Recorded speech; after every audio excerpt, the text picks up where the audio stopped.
Olá, bom dia! Agora faltam 32 domingos para as pessoas finalmente poderem ver a sua foto, o seu nome lá na urna eletrônica e lhe escolherem como um representante delas, como um representante do povo.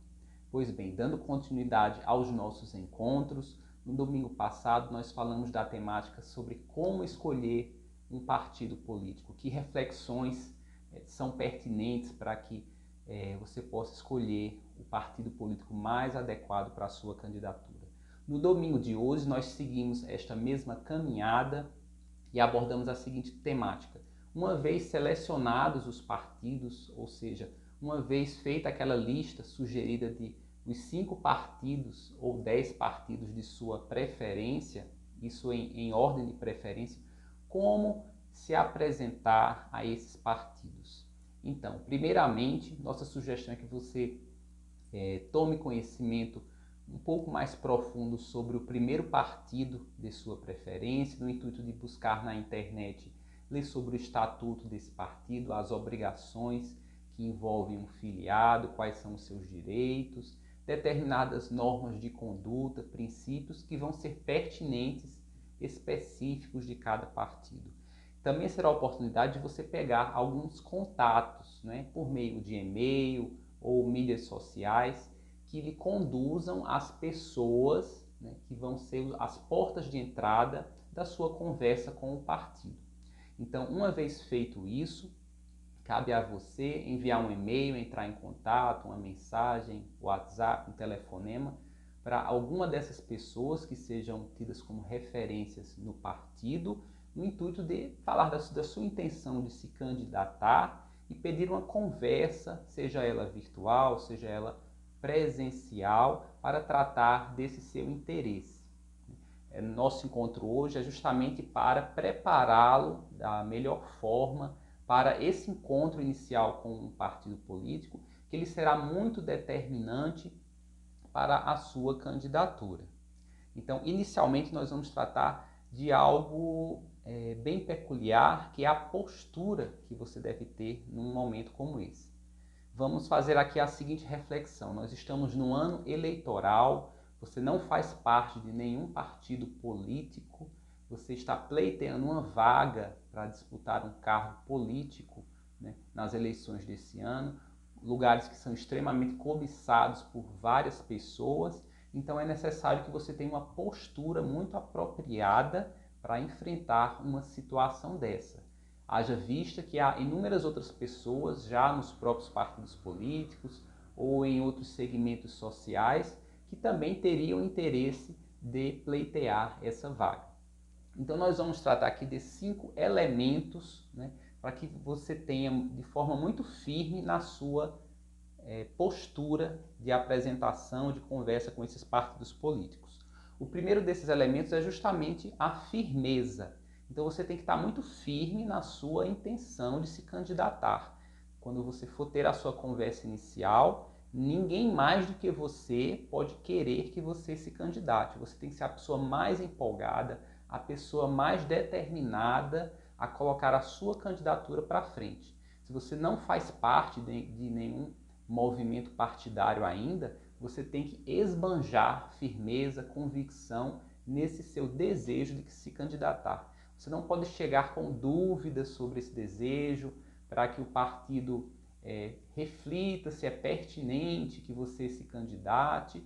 Não, o partido vai sim ter as reflexões dele, mas de sua parte tem que haver uma convicção. Caso você ainda não tenha uma convicção, nós recomendamos que retome o nosso segundo vídeo, né, desse estudo, dessa caminhada, que é o vídeo sobre motivação, onde você vai transformar as suas dúvidas, as suas simples motivações, numa verdadeira convicção para que você possa se candidatar. Então, repetindo, o primeiro elemento importante na sua postura é a firmeza.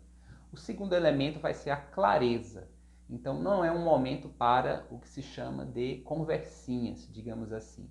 Você tem que ser muito claro no intuito de expor o porquê que você quer se candidatar. E da mesma forma você vai receber isso dos partidos políticos. É uma situação onde ninguém está, digamos assim, para brincadeira, né? tem muitos cargos sendo pleiteados, o interesse da sociedade, o próprio futuro da nação em jogo. Então, não é lugar para certas dúvidas ou indefinições de natureza sobre as suas intenções. Então, toda a conversa vai ter que ser muito clara, você não tem que ter receio de falar nada do que você pense, você, na verdade, deve falar tudo do que você tem em mente. O terceiro ponto vai ser a autenticidade. Então, é muito comum quando algumas pessoas vão tentar ingressar na vida política, que elas se espelhem em algum político que elas entendem como de sucesso e quase que tentem imitar essa pessoa. A nossa recomendação é que você fuja desse caminho. Por quê? Você está se propondo a entrar na vida pública. É um ambiente onde você vai ter que se expor de forma diária até o resto da vida. Então, dificilmente você vai conseguir sustentar, digamos assim, um personagem por anos e anos, né? Muito provavelmente nem a sua própria candidatura vai se sustentar.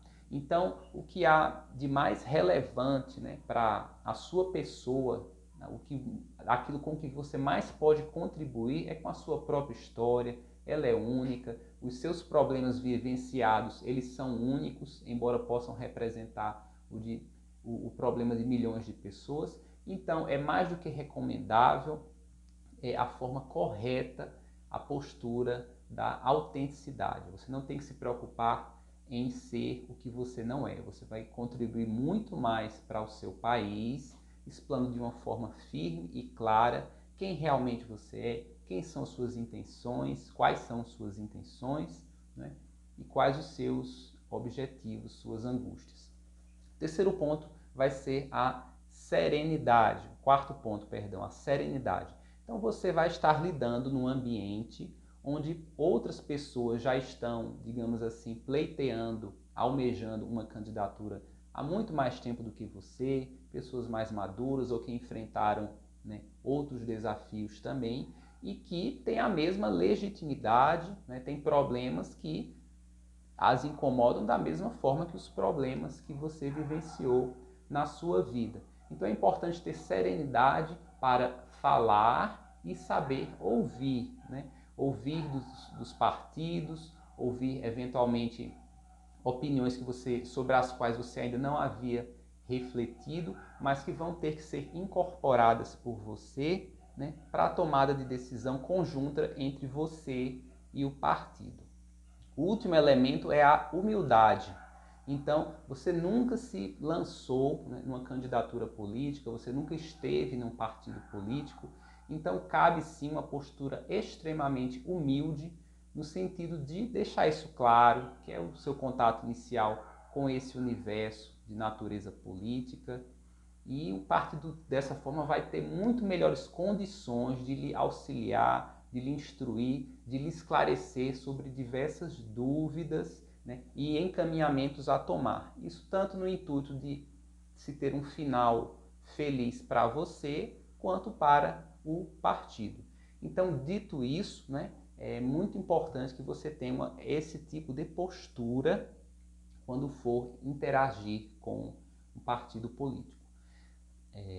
Além da postura, nós recomendamos que você crie, né, uma carta de apresentação. Um documento com 1 ou 2 páginas, de preferência no máximo 2 páginas, né, contendo um resumo sobre a sua vida, sobre suas intenções e que nós vamos exemplificar aqui.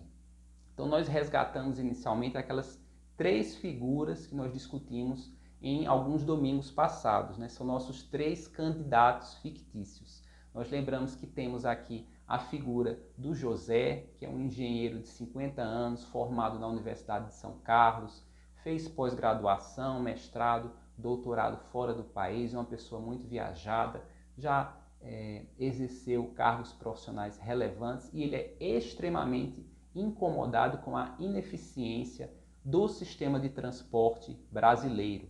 Ele acredita que a nossa produção, nossos alimentos, equipamentos, tudo que é consumido tanto dentro do Brasil quanto que é exportado e até a locomoção das pessoas é feita de uma forma ineficiente, custosa e que faz com que o Brasil fique muito preso no sentido de se desenvolver muito mais. Ele propõe, então, um engajamento muito maior, né, nessa questão da mudança do modelo de transporte do Brasil, utilizando privilegiando, digamos assim, outros modelos como o transporte ferroviário e o transporte aquaviário.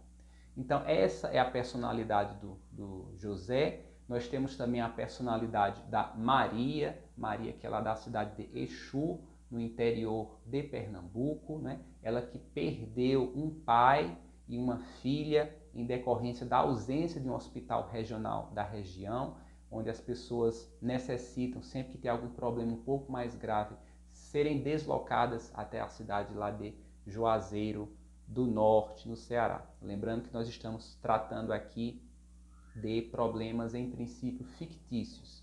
Então a Maria, ela tem essa ânsia, ela tem essa revolta, ela tem essa motivação no intuito de evitar que os vizinhos dela, as pessoas que com ela convivem, passem pelo mesmo sofrimento, pela mesma dor que ela teve, e ela decidiu então se lançar, né, pleitear uma vaga como candidata nas próximas eleições. E por fim nós temos a figura da Isabel. A Isabel, que é da periferia de Belém, né, de uma comunidade que é desprovida de calçamento e de esgoto. Não obstante, nos registros da prefeitura, a comunidade onde ela mora conste como asfaltada, como pavimentada e com rede de esgoto. Então ela, juntamente com as vizinhas e os vizinhos, né, se revoltam diante dessa situação, diante do constante esquecimento, né, do setor público em relação à comunidade deles, e a Isabel decide então pleitear um cargo político para, a partir da própria comunidade, procurar resolver esse problema. Então, o modelo de carta de apresentação que nós vamos exemplificar aqui se baseia nessas três figuras, do José, a Maria e a Isabel. Então, o primeiro tópico que eu destacaria aqui seria esse tópico dos dados pessoais. Então, o José, a Maria ou a Isabel iriam colocar ali o nome, a data de nascimento, cidade de nascimento, os contatos telefônicos, se tiver e-mail, se tiver perfil nas redes sociais e assim por diante, né?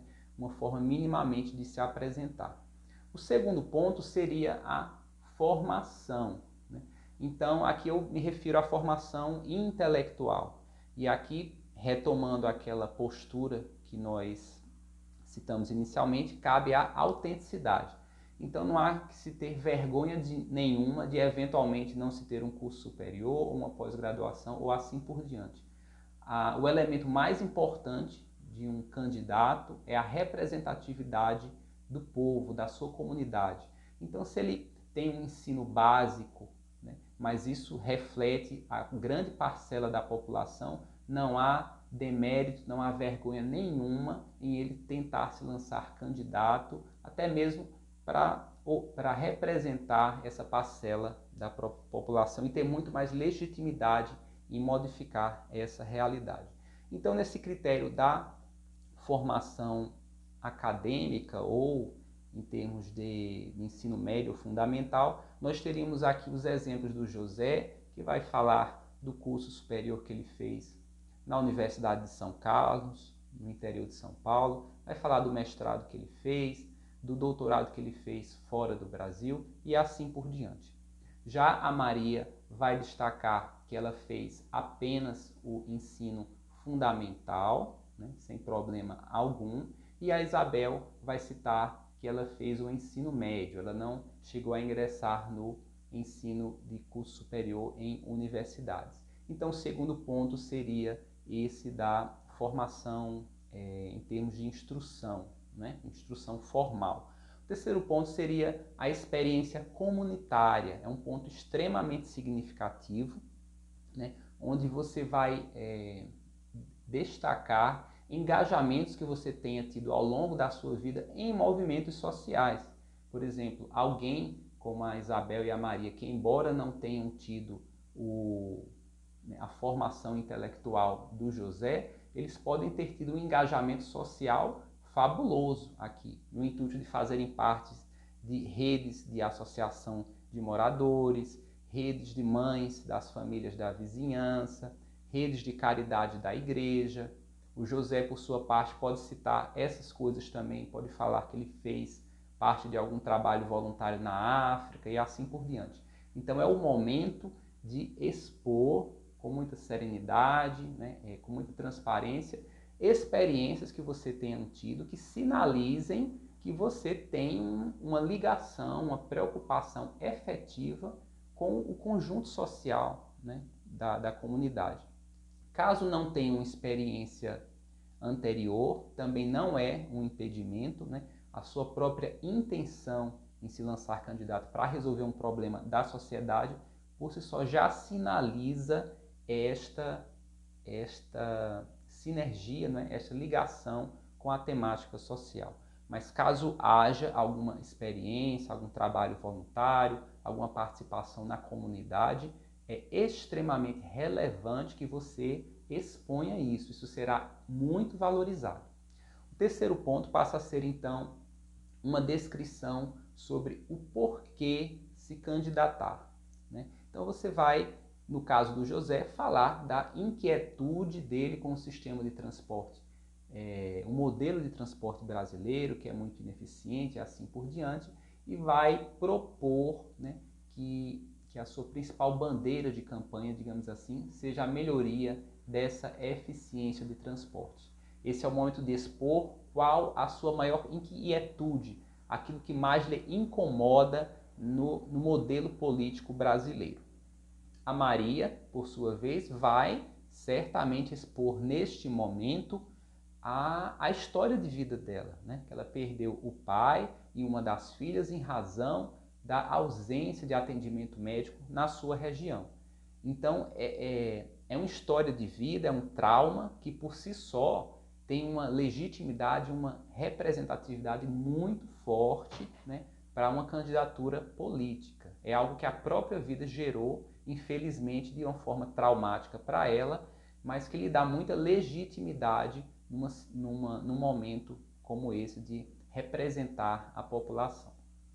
O próximo item seria informar aqui por que é que você quer se candidatar especificamente por esse partido, né, com o qual você está conversando. Então, você pode imaginar cada partido como uma família, um grupo de pessoas, sendo que há mais de 30 disponíveis.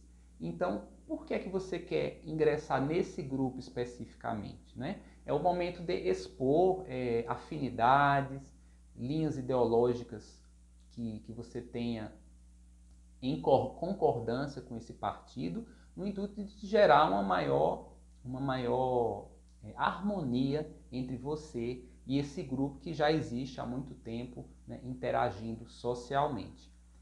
O próximo ponto seria, então, explicar por que é que você quer se candidatar a um determinado cargo específico.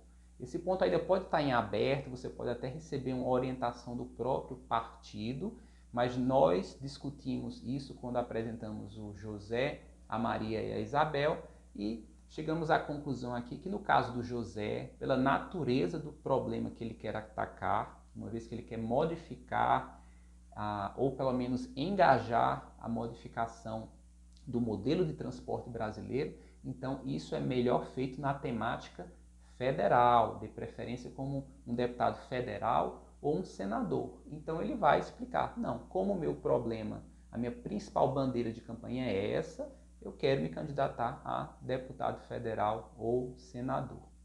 E assim por diante. A Maria, por sua vez, ela vai expor que, em razão da principal bandeira, da principal causa de luta dela, que é a construção de um hospital regional na região de Exu, ela pleiteia um cargo como deputada estadual. Por sua vez, a Isabel vai expor que a principal bandeira, a principal causa de luta da candidatura dela vai ser a pavimentação da comunidade, a instalação de rede de esgoto, especificamente para aquela comunidade da periferia, e que por isso ela pleiteia um cargo de vereadora lá na cidade de Belém. Então, e com isso você justifica de uma forma clara, tranquila e coerente o porquê que você quer entrar na política, o porquê que você quer entrar num determinado partido político e para qual cargo especificamente. Tem mais um ponto aqui muito relevante, que é a exposição de qual a sua forma de pensar, né, em termos de país, a sua linha ideológica. Por que é importante ter isso por escrito, né? Primeiro, para você se basear na conversa com o partido e também para que o partido possa ver com mais calma e evitar conflitos que lá na frente podem ser muito danosos para ambas as partes. Como nós conversamos no domingo passado, existem mais de 30 partidos, muitas linhas ideológicas, mas algumas formas de pensar estão distantes de um partido para outro. Então é muito relevante que você evite, eventualmente, entrar num partido que tem uma forma de pensar muito distante da sua. Então, já nesse início é importante deixar muito claro, não deixar de expor nada que seja relevante, até para que o partido possa lhe orientar adequadamente. Por fim, tem mais um ponto, né, que seria relevante de se ter já nessa carta de apresentação, que não é tão essencial, mas já seria muito útil, que seria uma relação das suas principais promessas de campanha, né? Porque isso já vai sinalizar para o partido vários direcionamentos, até sobre o cargo para o qual seria mais adequada a sua candidatura, a pertinência ou não de apoiar essa bandeira, né? Então nós teremos no próximo domingo, né, uma conversa especial só sobre esse tópico, como estruturar as suas promessas de campanha, mas de antemão, já nessa conversa com o partido, você pode expor, destacar aquela sua principal fonte de motivação. No caso do José, melhorar o sistema de transporte brasileiro, deixá-lo num modelo mais eficiente. No caso da Maria, a construção de um hospital regional para a região de Exu, em Pernambuco. No caso da Isabel, a pavimentação, né, e a instalação de rede de esgoto na comunidade onde ela mora. Então essas seriam as 3 principais bandeiras de campanha ou 3 principais promessas desses candidatos. Dito isso, eu já quero lhe preparar aqui para os desfechos que podem vir a partir dessa conversa, dessa interação com os partidos. É importante, desde já, ter em mente que essa conversa provavelmente não vai se dar de uma única vez. Talvez você tenha uma conversa inicial, provavelmente vai ter uma segunda, uma terceira conversa com o partido e aí por diante, no intuito de evitar que ambas as partes caminhem, né, para um lado que depois não tenha um final feliz, ou seja, você eventualmente ingresse no partido, não consiga sua candidatura e assim por diante. Então nós poderemos ter basicamente 3 desfechos a partir dessa interação que você vai ter com esse primeiro partido, né? O primeiro é haver uma harmonia perfeita entre o seu perfil, seus anseios e o partido, e você conseguir uma vaga, né, para pleitear a sua candidatura nas próximas eleições. Perfeito, é isso que nós buscamos. O segundo ponto é você conseguir uma sinalização de que as vagas já estão todas ocupadas, né? Como eu falei inicialmente, é importante ter serenidade para ouvir, né, e respeitar que já há pessoas que provavelmente estão há anos, né, inseridas nesse contexto político, debatendo ideias, debatendo dificuldades e que já vem se preparando há muito mais tempo do que você. Então, eventualmente você pode ouvir que para o cargo que você pleiteia nas próximas eleições, as vagas em princípio já estão todas ocupadas. Então, o que é que ocorre, né, que cabe aqui um destaque? Oficialmente as pessoas só são candidatas, né, isso pelo calendário eleitoral, ali mais ou menos a partir de agosto, ou seja, mais ou menos uns 2 meses antes da eleição. Ocorre que fazer tudo que envolve uma candidatura política apenas nos últimos 2 meses, né, é um tempo muito curto, então as pessoas já vão se preparando, alinhando suas intenções desde já. Porém, até mais ou menos o final de julho, né, o que se tem são oficialmente pré-candidatos, né? Essas pré-candidaturas podem ou não se transformar em candidaturas. Então, aproveitando essa explicação, nós vamos para a terceira hipótese que pode ser observada, né, como desfecho da sua conversa com os partidos, que é a seguinte: o partido pode falar, não, nós consentimos, né, com as suas intenções de se filiar a nós, achamos muito interessante as suas propostas, mas as vagas, as pessoas que realmente vão ser formalizadas como candidatos, elas não estão ainda 100% definidas, ainda há vários aspectos a se considerar. E aí você vai ter que fazer a seguinte reflexão, né? Você tem até 2 de abril para se filiar a um partido político no intuito de concorrer nessa eleição desse ano ou não. E aí você vai ter que refletir se convém você buscar o segundo partido da lista, o terceiro partido da lista, para ter essa mesma conversa e conseguir uma resposta mais firme, mais assertiva, no intuito de confirmar a sua candidatura, a sua pré-candidatura, ou seja, confirmar que você vai ter uma vaga, ou se vale a pena se filiar a esse partido para internamente, até os meses seguintes, né, conquistar dentro do partido a sua vaga como candidato. Então, é o momento em que você vai ter que tomar essa decisão. De um lado, observar qual a sua afinidade com o partido, e do outro, né, o quanto é valioso para você ter assegurado desde já que você vai conseguir ser um candidato. Eventualmente você tem tanta ligação, né, tanta identificação com esse partido que você prefere se submeter a uma pré-candidatura mais vigorosa, no sentido de ter que debater suas ideias, né, confrontá-las até com outros colegas de partido para conquistar a sua candidatura, do que simplesmente abandonar esse partido e buscar uma outra legenda. Então, dito tudo isso, né, eu deixo aqui por fim o meu encorajamento, né, para essa sua interação com o seu primeiro partido político, o seu segundo, o seu terceiro, e que essas orientações lhe sejam muito úteis nesse momento, destacando a questão da postura, né? Lembrando que quem mais tem que desejar, que transmitir energia, né, desejo de se candidatar é você. Então, muita força, muita energia, né, nesses próximos momentos. Lembrando que você tem até 2 de abril para estar filiado a um partido político, caso queira concorrer nas eleições deste ano. É isso, muito obrigado e até próximo domingo.